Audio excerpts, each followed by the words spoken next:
Shooting technological videos could sound like an easy job. Yeah, it could happen sometimes, but usually there's a lot of work behind every video. But wait, this is the first video on this channel, so I should introduce myself a little bit. My name is Petr Hudec and welcome to this new channel. I live in Prague, which is the capital city of Czech Republic. As you can see, I am not an English native speaker, so my English won't be perfect in the beginning, but I hope it's gonna improve along the way. I work in the mobile phone industry for more than 20 years and I remember the times when the first GSM network started in our country in 1997. If you will subscribe to this channel, I promise you, you won't regret it. I will regularly cover all new products as I normally do on my Czech channel, so if you understand my English, you will have everything covered. So first of all, let's dive together to the process how I create these videos.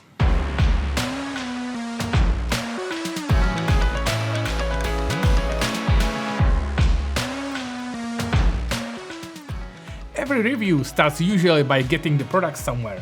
It could be on a trade show, world premiere, secret pre-briefing, or it could just arrive by DHL from anywhere around the world. There are millions of ways how to approach the review, but what do they have in common is a detailed testing. It could take from several days to several weeks depending on the product. The best way to cover all the pros and cons is by doing a detailed note about everything. To be honest, I am not that type of person that writes everything down, so I often have to remember everything. On the other hand, it's perfect to train my brain, but if I have to write something down, I often use my notes on my iPhone 11 Pro Max. As you will see on most of my videos, the main work is done in one of my two studios. One is at home, where I'm currently shooting this video right now, and the other is a bigger space in my office. When I need to get deeper in a review, I often go out to any of cozy cafes around Prague, where I can get a better inspiration and not being disturbed by my coworkers. That is the perfect time when I take my Sony WF-1000XM2 with active noise cancelling. And you could imagine how this thing works perfectly when you need to sleep in an airplane. Writing a script for the video could take from 1 up to 6 hours, so it often happens that I start on one device and end on another. I mainly use my two desktop computers, which are the same ROG Helios cases running AMD 3950 CPUs. These are the Windows powered computers, of course, so to have all my scripts always synchronized, I use a cloud service called Dropbox. One of the best things I've learned in school is using all my 10 fingers for typing on a keyboard. That is why I almost don't use compact keyboards or keyboards on displays and rather stick to regular ones on my desktop or the one on my MacBook Pro 2016. Yeah, that's that butterfly one which often breaks, but I figured out my own recipe for repairing it by using an air compressor, which I often use for getting rid of the dust from reviewed electronics.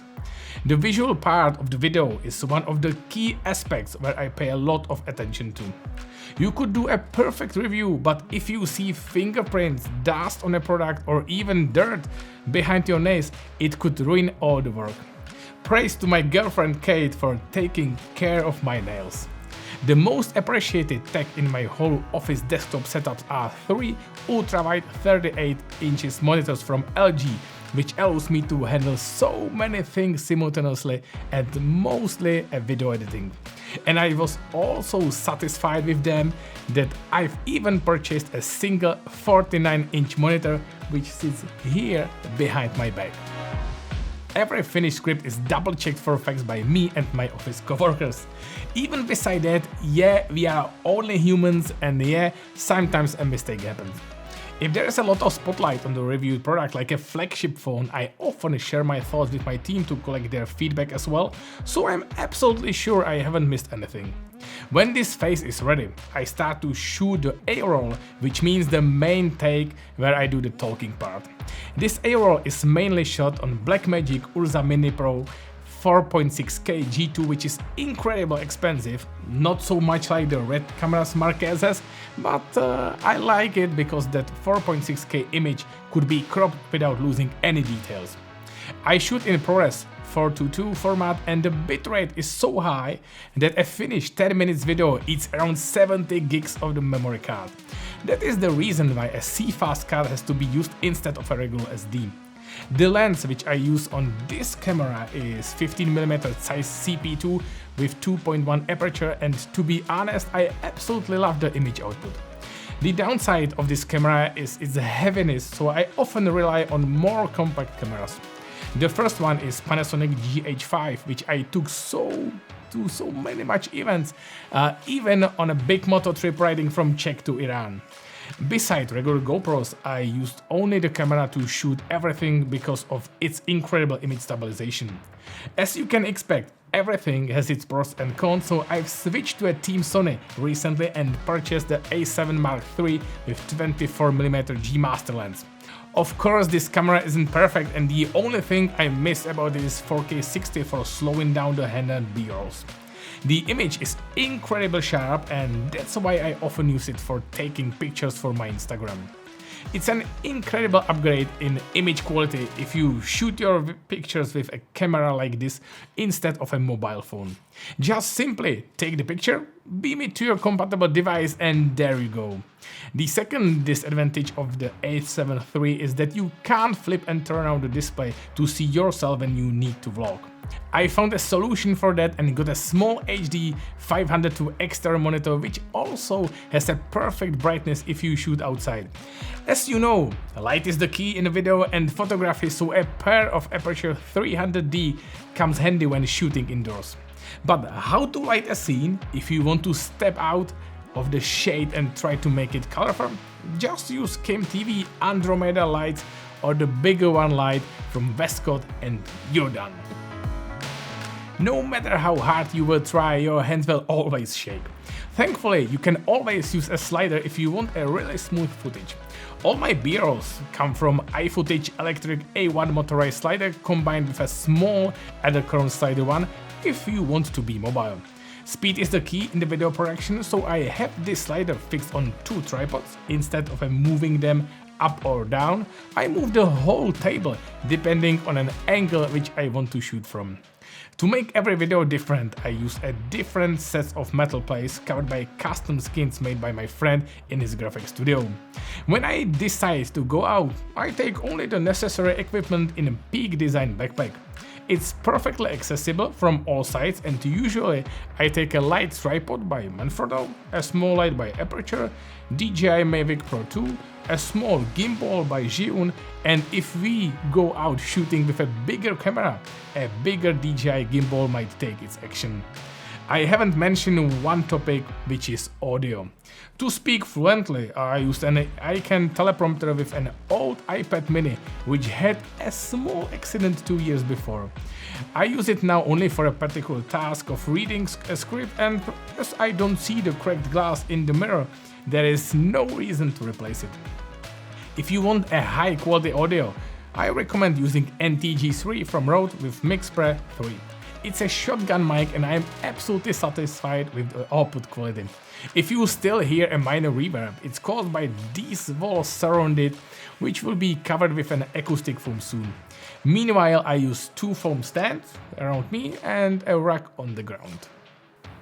As soon as everything is completed, there is only one key part to be done, the editing process.